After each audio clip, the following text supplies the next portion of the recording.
Jane ficou sério e calado por uma semana. Como Atticus tinha sugerido uma vez, tentei me colocar no lugar de Jane. Se eu tivesse ido sozinha à casa dos Radley às 2 da manhã, seria a morte certa e na tarde seguinte seria meu funeral. Então deixei Jane em paz e tentei não incomodá-la. As aulas começaram. O segundo ano era tão ruim quanto o primeiro. Só que ainda pior, continuavam mostrando fichas e nos proibindo de ler ou escrever. As risadas frequentes na sala de aula, ao lado, mostravam o progresso da sala da senhorita Caroline. Era a turma de sempre, repetindo o primeiro ano e ajudando a manter a ordem. A única coisa boa no segundo ano era que eu saía no mesmo horário de Jam e voltávamos juntos para casa às 3 da tarde. Uma tarde, quando cruzávamos o pátio da escola em direção à nossa casa, Jane disse de repente: "Preciso contar uma coisa." Como foi a primeira frase completa que ele disse depois de dias calado, eu o encorajei. "Sobre o quê?" "Sobre aquela noite." "Até hoje você não contou nada sobre aquela noite", reclamei. Jane dispensou minhas palavras com um gesto como se estivesse espantando mosquitos. Ficou em silêncio por um tempo, então disse: "Quando fui buscar minha calça, que tinha ficado enroscada porque eu não conseguia soltá-la da cerca, quando fui buscar..." Jane respirou fundo. "Ela estava dobrada do outro lado da cerca, como se estivesse à minha espera. Do outro lado da cerca. E tem mais", disse Jane, baixando a voz. "Vou mostrar quando chegarmos em casa. Alguém costurou a calça, não como uma mulher, mas como eu tentaria fazer. Tudo torto, como se alguém soubesse que você ia voltar para buscar." Jane estremeceu. "Como se alguém tivesse lido meus pensamentos e soubesse o que eu ia fazer. Mas ninguém pode saber o que eu vou fazer, a não ser que me conheça, não é, Scout?" A pergunta de Jam era uma súplica, confirmei. "Ninguém pode saber o que você vai fazer, a não ser que more com você, e mesmo assim eu às vezes não sei."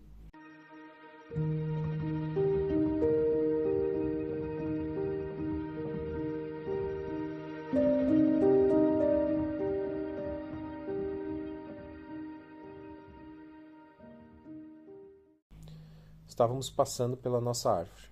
No buraco, no tronco, havia uma bola de barbante cinza. "Não pegue, Jam. Esse lugar é esconderijo de alguém", eu disse. "Acho que não, Scout." "É sim. Alguém como Walter Cunningham vem aqui no recreio e esconde uma coisa no buraco e nós passamos e levamos. Olha, vamos deixar aí e esperar uns dias. Se o barbante continuar no mesmo lugar, nós pegamos, certo?" "Certo. Talvez você tenha razão", considerou Jam. "Algum aluno mais novo pode esconder as coisas aqui para os maiores não verem. Nós só achamos coisas durante o período de aulas." "É, mas não passamos por aqui nas férias de verão." Fomos para casa. Na manhã seguinte, o barbante cinza estava no mesmo lugar. No terceiro dia, como ainda continuava lá, Jane pegou-o e guardou-o no bolso. Desse dia em diante, passamos a considerar nosso tudo o que achávamos ali.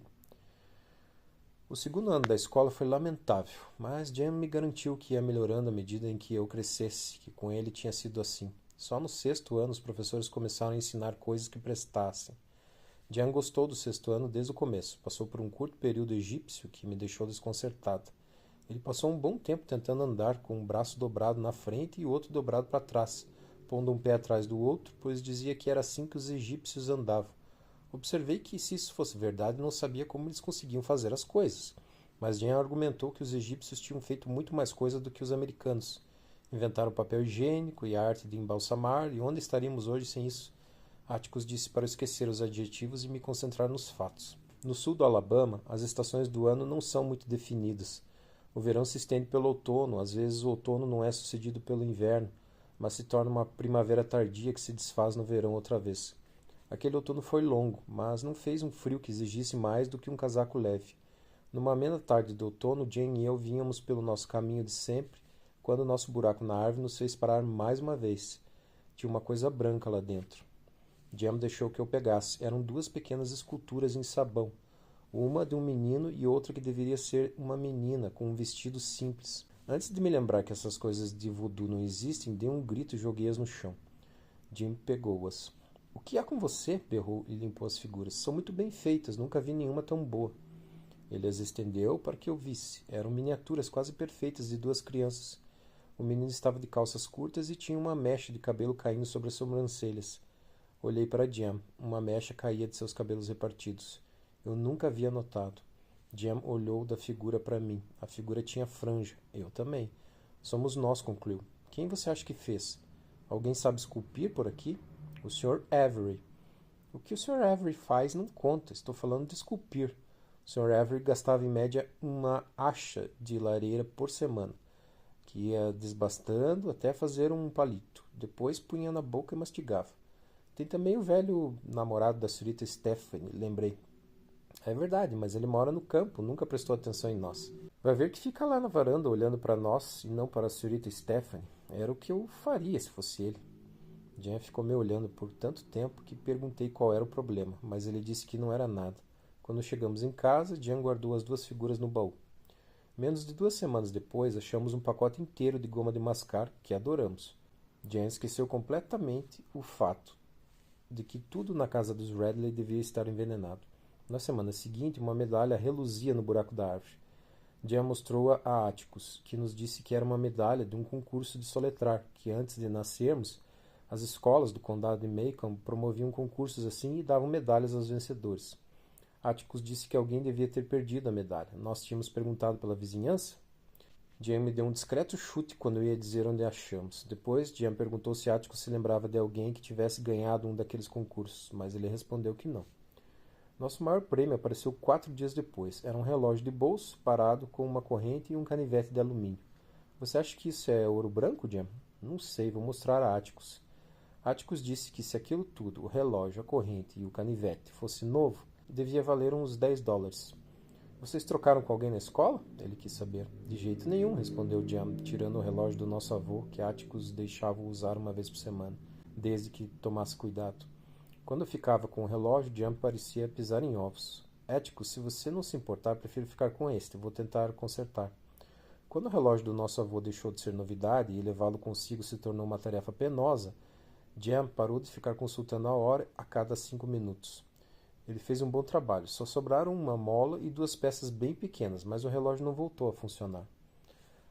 Ah, isso não vai funcionar nunca, Scout. O que foi? Acho que devemos escrever uma carta para quem está nos dando essas coisas? Seria ótimo, Jan. Podemos agradecer. Que mal pode fazer? Jan tinha tapado os ouvidos e estava balançando a cabeça de um lado para o outro. Eu não entendo, simplesmente não entendo. Não sei por que, Scout. Ele olhou na direção da sala de estar. Acho melhor contar para Atticus. Não, melhor não. Eu conto a ele para você. Não faça isso, Scout. Scout? O quê? Ele tinha estado a ponto de me dizer alguma coisa durante toda a tarde. Seu rosto se iluminava e ele se inclinava na minha direção. Então mudava de ideia. E mudou de ideia novamente. Ah, nada. Pronto. Vamos escrever a carta, eu disse, colocando um papel e um lápis na frente dele. Está bem. Prezado senhor, como você sabe que é um homem, aposto que é a senhorita Maudie. Estou desconfiado disso há um bom tempo. A senhorita Maudie não gosta de goma de mascar. Jane deu uma risada. Ela às vezes diz cada coisa. Um dia perguntei se queria uma goma de mascar e ela agradeceu e explicou que grudava no céu da boca e ela não conseguia falar. Não é engraçado? Perguntou Jan. É, às vezes ela diz coisas engraçadas. De qualquer forma, ela não teria um relógio de corrente. Prezado senhor, prosseguiu Jan, gostamos de tudo que o senhor deixou na árvore para nós. Sinceramente, Jeremy Atticus Finch. Se assinar assim, ele não vai saber quem você é. Jan apagou o nome com a borracha e escreveu Jan Finch. Embaixo do nome dele eu assinei Jan Louis Finch, Scout. Jan pôs a carta no envelope. Na manhã seguinte, a caminho da escola, ele correu na minha frente e parou na árvore. Quando virou na minha direção, estava branco como papel. Scout! Corri até ele. Alguém tinha tapado o buraco com cimento. Não chore, Scout, não chore. Não se preocupe, ele murmurou o tempo todo enquanto caminhávamos até a escola. Quando voltamos para casa, Jan engoliu a comida, correu para a varanda e sentou-se na escada. Fui atrás. Ainda não passou, ele disse. No dia seguinte, Jan ficou de novo na varanda e dessa vez conseguiu o que queria. Como vai, Sr. Nathan? Cumprimentou. Bom dia, Jan e Scott, respondeu Sr. Nathan Hadler ao passar. Sr. Hadler, chamou Jan. Sr. Hadley se virou. Sr. Hadley, o senhor colocou cimento no buraco da árvore lá adiante? Sim, tapei o buraco. Por que fez isso, senhor? Aquela árvore está morrendo. Quando adoecem, as árvores precisam ser cimentadas. Você devia saber disso, Jan. Jan não disse mais nada até o final da tarde. Quando passamos pela árvore, ele deu um tapinha no cimento e ficou imerso em pensamentos. Parecia estar de péssimo humor em alguns momentos e preferi manter a distância. Como sempre, naquela tarde fomos encontrar Atticus na volta do trabalho. Estávamos na escada quando Jam disse: Atticus, dê uma olhada naquela árvore, por favor. Que árvore, filho? Aquela da esquina dos Radley, em direção de quem vem da escola. Por quê? Ela está morrendo? Acho que não, filho. Veja as folhas, estão verdes, viçosas, sem manchas marrons. Não está nem doente? Aquela árvore está tão saudável quanto você, Jam. Por quê? O Sr. Nathan Radler disse que ela está morrendo. Bem, pode ser que esteja. Tenho certeza que o Sr. Radler conhece melhor as árvores dele do que nós. Atticus nos deixou na varanda. Jam se encostou numa coluna e começou a esfregar os ombros nela. Está com coceira, Jam? Perguntei da forma mais gentil possível. Ele não respondeu. Vamos entrar, Jam. Chamei. Daqui a pouco eu vou. Ele ficou lá até o anoitecer, e eu o esperei. Quando entramos, vi que ele tinha chorado. Estava com o rosto manchado de lágrimas, e achei estranho não ter ouvido nada. Naquele ano, por motivos que nem os mais experientes profetas do condado de Macomb conseguiam explicar, o outono virou inverno. Foram as 2 semanas mais frias desde 1885, segundo Atticus. O Sr. Avery disse que estava escrito na pedra da Roseta que, quando os filhos desobedecessem os pais, fumassem e brigassem, as estações do ano mudariam. Jean e eu carregávamos, portanto, o peso da culpa por colaborarmos com as aberrações da natureza, causando problemas para nossos vizinhos e desconforto para nós mesmos. A velha senhorita Radler morreu naquele inverno, o que não causou nenhuma comoção. Ela raramente era vista, a não ser quando regava as plantas. Jean e eu concluímos que Boo tinha finalmente acabado com ela, mas quando Atticus voltou do velório, disse, para o nosso desapontamento, que ela teve morte natural. Pergunta a ele, cochichou Jean. Pergunta a você, que é mais velho. É por isso que você devia perguntar. Atticus, você viu o Sr. Arthur? Perguntei. Atticus tirou o olho do jornal e respondeu sério. Não. Jean me impediu de fazer mais perguntas. Disse que Atticus ainda estava irritado com a nossa história com os Radley e não adiantava insistir. Jean tinha a impressão de que Atticus desconfiava que, naquela fatídica noite do último verão, não tínhamos ficado só jogando strip poker. As suspeitas de Jean não tinham o menor fundamento. Ele dizia que era um mero palpite. Na manhã seguinte acordei, olhei pela janela e quase morri de susto. Meus gritos fizeram Atticus sair do banheiro com a barba feita pela metade.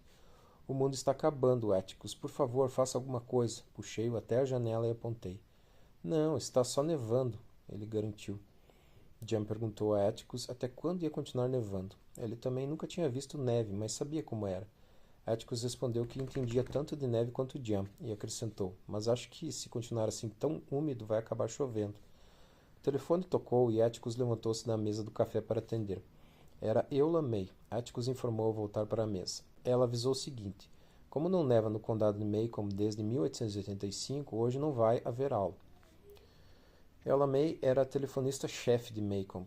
Ela estava encarregada de fazer comunicados públicos, convidar para casamentos, acionar a sirene de incêndio e dar instruções sobre primeiros socorros quando o Dr. Reynolds não estivesse no condado. Quando Atticus finalmente mandou que nos concentrássemos em nossos pratos, em vez de ficarmos olhando para as janelas, Jean perguntou: como se faz um boneco de neve? Não tenho a menor ideia, respondeu Atticus. Não quero desapontar vocês, mas acho que não vai dar para fazer nem uma bola de neve. Calpurnia entrou na sala e disse que achava que a neve estava se acumulando. Corremos para o quintal, que estava coberto por uma leve camada de neve enlameada. Não devíamos pisar nela. Olha, os seus passos estão desmanchando a neve, disse Jean. Olhei para trás e vi minhas pegadas lamacentas. Jean disse que, se esperássemos nevar mais um pouco, podíamos juntar o suficiente para fazer um boneco de neve. Estiquei a língua e peguei um floco no ar. Queimava. Jean, a neve é quente. Não, não. Ela é tão gelada que queima. Mas não é para comer, Scout. Vai desperdiçar. Deixa a neve cair. Quero andar nela. Tenho uma ideia. Vamos andar na neve no jardim da senhorita Maudie. Jean saiu saltando pelo jardim e segui as pegadas dele. Quando chegamos à calçada em frente à casa da senhorita Maudie, o Sr. Avery nos cumprimentou. Tinha o rosto corado e uma barriga enorme sob o cinto. Viram o que vocês fizeram? Ele perguntou. Não neva em Macomb desde a rendição de Appomattox. As estações estão mudando por causa das crianças desobedientes como vocês. Fiquei imaginando se o Sr. Avery sabia que esperávamos ansiosamente a repetição daquela cena de verão passado e refleti se nosso castigo era neve. Pecar tinha lá suas vantagens. Não me perguntei de onde o Sr. Avery tirava suas estatísticas meteorológicas. Provavelmente vinham direto da Pedra da Roseta. Jane Finch. Ei, Jane Finch. Jane, a senhorita Maudie está chamando, avisei. Fiquem no meio do jardim. Tem plantas embaixo da neve e em volta da varanda. Não pisem nelas. Tudo bem, concordou Jam. É lindo, não acha, senhorita Maudie? Lindo nada. Se hoje à noite estiver geada, vai acabar com as minhas azaleias. O velho chapéu de palha da senhorita Maudie brilhava com cristais de neve. Ela estava debruçada sobre pequenos arbustos, protegendo-os com sacos de estopa. Jam perguntou por que ela estava fazendo aquilo. Para aquecer as plantas, ela respondeu. Como elas conseguem se aquecer? Não tem sistema circulatório. Não sei, Jam Finch. Só sei que se tiver geada esta noite, as plantas vão congelar. Então preciso cobri-las, entendeu? Entendi, senhorita Maudie. O que foi? Scout e eu podemos pegar um pouco da sua neve? Deus seja louvado, podem levar tudo. Tem uma velha cesta de pêssego no porão. Ponha a neve nela. A senhorita Maudie estreitou os olhos e perguntou. O que vocês vão fazer com a minha neve, Jam Finch? A senhora vai fazer, respondeu Jam. Em seguida carregamos toda a neve que conseguimos do quintal dela para o nosso. Uma operação bastante lamacenta. Que vamos fazer, Jam? Perguntei. Você vai ver, ele respondeu e recomendou. Agora pegue a cesta e carregue toda a neve que puder do pátio dos fundos para o jardim da frente. Mas pise sempre nos mesmos lugares, está bem? Vamos fazer um boneco de neve, bebê? Jam. Não, um homem de neve de verdade. Agora temos muito trabalho a fazer. Jam correu para o quintal, pegou a enxada e começou a cavar rápido ao lado da pilha de lenha, colocando de lado as minhocas que encontrava. Foi até lá dentro, pegou o cesto de roupa suja, encheu de terra e levou-o para o jardim. Depois que juntamos 5 cestos de terra e 2 de neve, Jam disse que podíamos começar. Você não acha que está meio bagunçado? Perguntei. Agora parece, mas depois vai ficar bom. Jam pegou um monte de terra e fez um monte. Juntou mais um pouco de terra, depois mais outro e outro, até formar um torso. Jam, nunca ouvi falar de um boneco de neve negro, observei. Daqui a pouco ele vai ficar branco, resmungou ele. Jam pegou alguns galhos de pessegueiro no quintal, dobrou-os para serem os ossos que ele ia cobrir de terra. Está parecendo a senhorita Stephanie Crawford com as mãos na cintura, eu disse, gorda com bracinhos finos. Vou aumentar os braços. Jam jogou água no homem de lama e colocou mais terra. Pensou por um instante, então fez uma grande barriga na cintura dele. Virou-se para mim, com os olhos brilhando. Sir Avery parece um pouco com um boneco de neve, não acha? Jam pegou um pouco de neve e começou a cobrir o boneco com ela. Ele me deixou cobrir só a parte de trás. A frente ficou para ele. Aos poucos, o Sr. Avery foi ficando branco. Com pedaços de madeira, Jam fez os olhos, o nariz, a boca, os botões da roupa. Jam conseguiu que o Sr. Avery parecesse zangado e completou a figura com um pedaço de lenha. Deu um passo atrás e apreciou sua obra. Está ótimo, Jam. Só falta falar, elogiei. Está, não está? Concordou tímido. Estávamos tão ansiosos para mostrar o boneco a Atticus quando ele viesse comer que telefonamos avisando que tínhamos uma grande surpresa. Ele pareceu um pouco surpreso ao ver quase todo o quintal no jardim, mas aprovou o nosso trabalho. Filho, eu não sabia como você ia se virar, mas de agora em diante não vou mais me preocupar. Você sempre dá um jeito. Jam ficou com as orelhas vermelhas por causa do elogio, mas olhou intrigado quando Atticus deu um passo atrás e examinou o boneco de neve por um momento. Ele sorriu depois, deu uma risada. Filho, não sei o que você vai ser na vida, engenheiro, advogado ou pintor, mas fez quase uma difamação aqui no jardim, temos que disfarçar esse boneco. Atticus sugeriu que Jam diminuísse um pouco a barriga, trocasse um pedaço de lenha por uma vassoura e colocasse um avental no boneco. Jam argumentou que assim o Homem de Neve ia ficar enlameado e deixar de ser um Homem de Neve. Não importa o que vai fazer, mas tem que fazer alguma coisa, ordenou Atticus. Não pode sair por aí fazendo caricatura dos vizinhos. Não é uma caricatura. É só parecido com ele, disse Jam. Sr. Avery pode discordar. Já sei, exclamou Jam. Correu pela rua, sumiu no quintal da senhorita Maudie e depois voltou todo satisfeito. Colocou o chapéu de palha dela na cabeça do boneco e a tesoura de poda na dobra do braço. Atticus aprovou. A senhorita Maudie abriu a porta da frente e apareceu na varanda. Olhou para nós do outro lado da rua. De repente sorriu. Jam Finch, devolva meu chapéu, seu diabinho. Jam olhou para Atticus, que balançou a cabeça. Ela só está brincando. Na verdade, ela gostou muito da sua obra. Atticus atravessou a rua e foi até a casa da senhorita Maudie, onde os dois começaram uma conversa cheia de gestos, da qual a única frase que conseguiu ouvir foi: fez um verdadeiro hermafrodita no jardim. Atticus, você nunca vai conseguir educar essas crianças. À tarde, parou de nevar. A temperatura baixou e, ao anoitecer, as piores previsões do Sr. Avery se confirmaram. Calpurnia acendeu todas as lareiras da casa e ainda assim ficamos com frio. Naquela noite, quando Atticus chegou, disse para nos prepararmos, pois o tempo ia piorar e perguntou a Calpurnia se queria passar a noite na nossa casa. Ela deu uma olhada no teto alto e nas janelas largas e disse que achava que ia ficar mais aquecida na casa dela. Atticus levou-a de carro. Antes de eu me deitar, Atticus colocou mais carvão na lareira do meu quarto. Disse que o termômetro marcava 9 graus abaixo de zero e que era a noite mais fria de que se recordava. Nosso boneco de neve lá fora tinha congelado, estava completamente sólido. Minutos depois, ou pelo menos foi o que me pareceu, acordei com alguém me sacudindo. O casacão de Atticus estava estendido sobre mim. Já é de manhã? Perguntei. Querida, levante. Atticus tinha nas mãos o meu roupão de banho e o meu casacão. Vista primeiro o roupão, ele disse. Jan estava ao lado de Atticus, sonolento e descabelado. Uma das mãos estava fechando o casaco até o pescoço e a outra estava enfiada no bolso. Parecia extremamente gordo. Anda, querida, aqui os seus sapatos e as meias, disse Atticus. Confusa, vesti tudo. Já é de manhã? Não, é um pouco mais de 1 da madrugada. Ande logo. Finalmente me dei conta de que havia alguma coisa errada. O que aconteceu? A essa altura ele não precisava dizer nada. Da mesma maneira que os pássaros sabem onde ir para onde se proteger das chuvas, percebi que alguma coisa tinha acontecido na nossa rua. Vozes abafadas e os sons de passos apressados passando pela calçada me deixaram apavorado. É a casa de quem? Da senhorita Maud, querida, respondeu Atticus gentil. Pela porta da frente vimos o fogo saindo pela janela da sala de jantar da senhorita Maud. Como para confirmar o que estávamos vendo, o alarme de incêndio da cidade soava cada vez mais agudo, até atingir uma nota alta e trêmula, que se prolongou como um longo lamento. Não tem jeito, não é? Resmungou Jam. Acho que não, respondeu Atticus. Ouçam vocês dois, desçam a rua e fiquem na frente da casa dos Radley. Saiam do caminho, entenderam? Estão vendo para onde o vento está soprando? Atticus, acha que devemos trazer os móveis para a rua? Perguntou Jam. Ainda não, filho. Façam o que eu disse. Vão, cuidem da Scout, ouviu? Não perca de vista.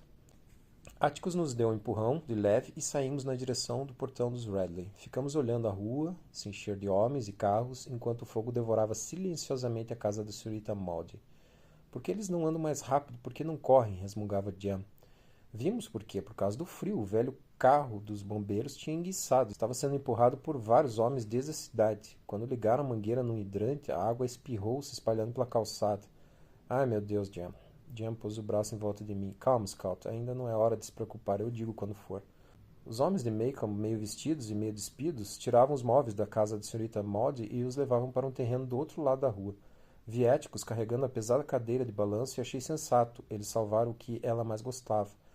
Às vezes ouvíamos gritos. De repente, a cara do Sr. Avery apareceu numa janela do andar superior. Ele jogou um colchão pela janela e ficou atirando móveis lá de cima até os homens gritarem. Desça daí, Dick! A escada está cedendo! Desça, Sr. Avery! O Sr. Avery começou a descer pela janela. Scout, ele está preso! Ai, meu Deus! Exclamou Jam. O Sr. Avery ficou preso na janela. Enfiei a cabeça embaixo do braço de Jam e só olhei de novo quando ele gritou. Ele se soltou, Scout! Ele está bem? Olhei e vi o Sr. Avery descendo a varanda superior. Ele passou por cima da grade e ia deslizar por uma coluna quando escorregou. Caiu, deu um grito e aterrissou nas trepadeiras da senhorita Maud. De repente notei que os homens estavam se afastando da casa e vindo na nossa direção. Não estavam mais carregando a mobília. O fogo tinha tomado o segundo andar e chegava ao telhado. Os caixilhos das janelas estavam negros, contra o laranja das labaredas. Jam, parece uma abóbora. Scout, olha! Rolos de fumaça saíam da nossa casa e da casa da senhorita Haeckel, como neblina na margem de um rio, e os homens direcionavam as mangueiras para lá.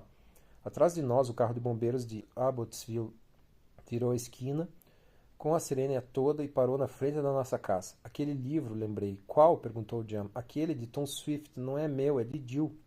Não se preocupe, Scout. Ainda não é hora de se preocupar, disse Jam. Ele apontou e disse, olha lá. Atticus estava no meio dos vizinhos, com as mãos nos bolsos do casaco. Ele poderia estar assistindo a um jogo de futebol. A senhorita Maud estava ao lado dele.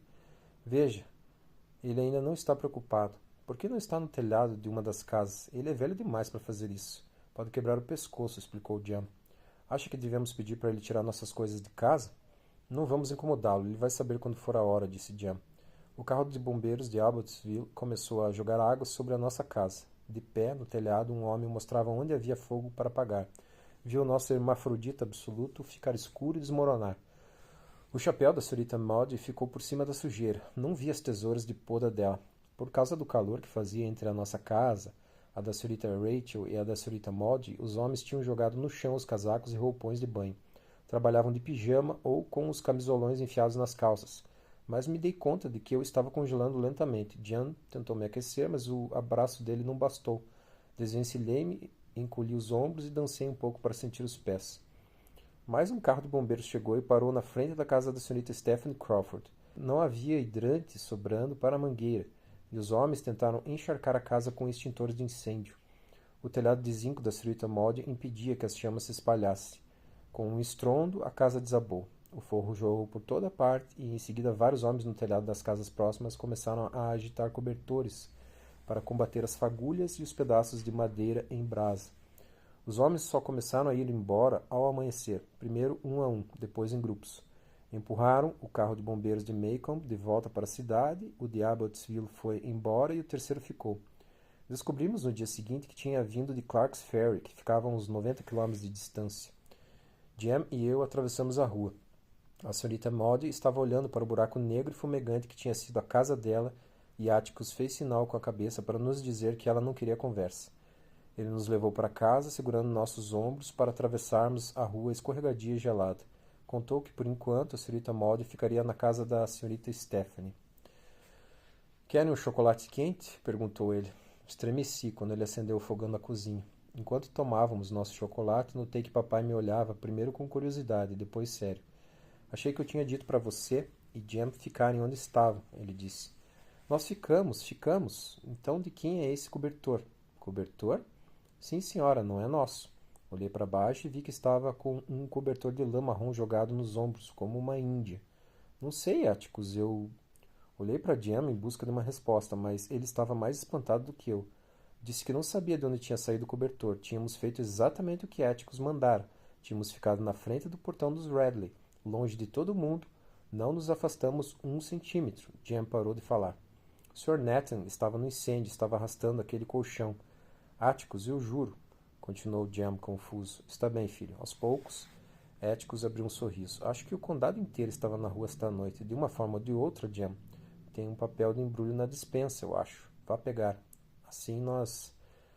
Não vou, Atticus. Jem parecia ter enlouquecido. Começou a contar todos os nossos segredos, sem nenhuma consideração pela minha segurança, sem falar da dele mesmo. Contou tudo, do buraco na árvore, das calças que ele perdeu, tudo. O Sr. Nathan cimentou aquela árvore, Atticus, e fez isso para nós não acharmos mais nada. O outro é doido, eu sei, como dizem, mas juro por Deus que ele nunca nos fez nada, nunca nos machucou. Podia ter cortado meu pescoço, de orelha a orelha naquela noite. Mas em vez disso tentou remendar minha calça. Ele nunca fez nada conosco, Atticus. Eu sei, filho. Atticus disse tão suavemente que me acalmei. Era evidente que ele não tinha entendido nada do que Jan tinha dito, porque acrescentou apenas, tem razão. Vamos deixar essa história e o cobertor entre nós. Um dia, quem sabe, Scout possa agradecer por ele ter colocado o cobertor nos ombros dela. Agradecer a quem? Perguntei. Bo Radley. Você estava prestando tanta atenção ao incêndio que não reparou quando ele pôs o cobertor no seu ombro. Meu estômago embrulhou, e eu quase vomitei quando Jan apontou o cobertor e veio devagar na minha direção. Boo saiu de casa de fininho, deu uma volta, sem fazer barulho, foi até nós, depois voltou do mesmo jeito. Atticus disse ríspido. Não vá deixar que isso o inspire a fazer novas proezas, Jeremy. Jem zangou-se. Não vou fazer nada. Mas vi a faísca de mais uma aventura se apagar nos olhos dele. Pensa só, Scout, bastava você virar para trás que teria visto ele. No dia seguinte, Calpurnia nos acordou ao meio-dia. Atticus disse que não precisávamos ir à escola. Sem dormir, não íamos aprender nada. Calpurnia pediu que dessemos um jeito de limpar o jardim. O chapéu de palha da senhorita Maud estava envolto por uma fina camada de gelo, como uma mosca fossilizada no âmbar, e precisamos cavar para encontrar a tesoura de poda. Encontramos a senhorita Maud no quintal, olhando suas azaleias queimadas e congeladas. Trouxemos as suas coisas, senhorita Maud. Sentimos muito, disse Jem. A senhorita Maud olhou à volta e a sombra do antigo sorriso atravessou seu rosto. Eu sempre quis uma casa menor, Jem Finch. Agora vou poder ter um jardim maior. Imagine só, agora vou ter mais espaço para as minhas azaleias. Não está triste, senhorita Maud? Perguntei, surpresa. Atticus tinha dito que a casa era quase tudo que ela possuía. Triste, filha? Não, eu detestava aquele velho estábulo. Pensei em botar fogo nela muitas vezes. Mas, se eu fizesse isso, seria presa. Mas, não se preocupe comigo, John Louis Finch. Há maneiras de resolver as coisas que você ignora. Vou construir uma casinha, alugar uns 2 quartos e pode ter certeza, teria o jardim mais lindo do Alabama. Os jardins dos Bellingrath vão ficar no chinelo. Jan e eu nos entreolhamos. Ele perguntou: Como o fogo começou, senhorita Maud? Não sei, Jan. Provavelmente na chaminé da cozinha. Deixei o fogo aceso na noite passada para aquecer as minhas plantas. Ouvi dizer que você teve um acompanhante inesperado na noite passada, senhorita Jean Louise. Como soube? Atticus me contou quando estava indo para a cidade hoje de manhã. Para ser sincera, gostaria de estar lá com você e teria bom senso de olhar para trás também. Eu ficava intrigada com a senhorita Maud. Mesmo depois de perder quase tudo e de seu amado jardim ter virado cinzas, ela continuou a demonstrar um vívido e cordial interesse pelos nossos assuntos. Ela deve ter notado a minha perplexidade, por isso continuou. A única coisa que me preocupou na noite passada foi o perigo e o prejuízo que causou o incêndio. O fogo poderia ter se espalhado por toda a vizinhança. Sr. Avery vai ficar uma semana de cama, está todo chamuscado. Eu disse a ele que estava muito velho para fazer aquilo. Assim que eu puder, e quando o Stephen Crawford não estiver vendo, vou fazer um bolo recheado para ele. Há 30 anos ela quer a minha receita, e se pensa que vou dar só porque estou na casa dela, está muito enganada. Concluí que, mesmo que a senhorita Maud mudasse de ideia e desse a receita, a senhorita Stephanie não ia conseguir prepará-la. Uma vez a senhorita Maud me deixou ver a receita. Entre outros ingredientes, levava uma xícara cheia de açúcar. Ainda estava claro, o ar estava tão puro e tão frio que ouvíamos as engrenagens do relógio do tribunal vibrarem, chacoalharem e distenderem antes de bater a hora. No nariz da senhorita Maud estava de uma cor que eu nunca tinha visto, e perguntei por quê. Estou aqui desde as 6 da manhã, meu nariz deve estar congelado, explicou. Ela mostrou as mãos, as palmas estavam cobertas de linhas sujas de terra e sangue seco. A senhora estragou suas mãos, constatou Jan. Por que não chama um negro para ajudar? Não havia nenhum tom de sacrifício em sua voz quando ele acrescentou: Scout e eu também podemos ajudar. A senhorita Maud apontou o nosso quintal. Obrigado, mas você já tem muito o que fazer lá. A senhora se refere ao hermafrodita? Ah, nós passamos o ancinho nele num piscar de olhos, avaliei. A senhorita Maud olhou bem para mim e mexeu os lábios sem dizer nada. De repente, pôs as mãos na cabeça e deu uma risada. Quando fomos embora, ela continuava rindo. Jan disse que não sabia o que tinha acontecido. Ela era assim mesmo.